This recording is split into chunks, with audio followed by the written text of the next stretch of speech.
नमस्कार मित्रांनो, स्वागत आहे तुमचं 100% अटेंडन्स चॅलेंजच्या 8व्या ब्लॉगमध्ये. आजचा दिवस खूप खास आहे कारण आज आहे स्वातंत्र्य दिन. मी आणि माझा लहानपणीचा मित्र आर्यन आम्ही दोघेही कॉलेजमध्ये ध्वजारोहण कार्यक्रमाला गेलो होतो.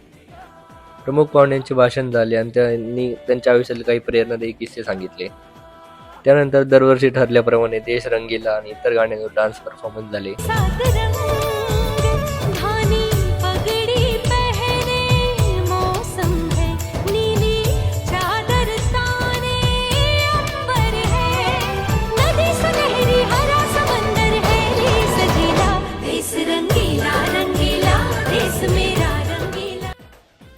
कार्यक्रम संपल्यावर आम्ही नाश्ता करायला गेलो. नाश्ता करून घरी जात असताना निगडीच्या भक्तिशक्ती येथील सर्वात मोठ्या राष्ट्रीय ध्वज पाहिला. त्याला पाहून खूप अभिमान वाटला.